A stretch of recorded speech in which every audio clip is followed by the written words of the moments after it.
হচ্ছে এই তেলের মধ্যে একটু নুন দিয়ে দিলাম, একটু জিরে দিয়ে দিলাম, উচ্চি কাটা কেটে দিলাম। এখানে নিমের পাতা দেখতে পাচ্ছেন, এই যে নিমের পাতা, তো নিমের পাতা বন্ধুরা, নিমের পাতা উচ্চি ভাজাতে কোনো হলদি দিয়ে দিলাম, নাড়াচাড়া করে নেব।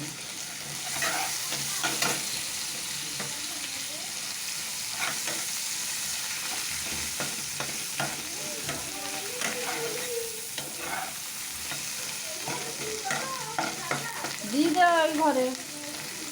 দেখুন বন্ধুরা, এখানে নিমের পাতা আমার কমপ্লিট হয়ে গেছে ভাজা। বেশি লাল করবো না, হালকা কাঁচা থাকবে পাতাগুলো, তখন খেতে টেস্ট লাগবে। তো আমার হয়ে গেছে।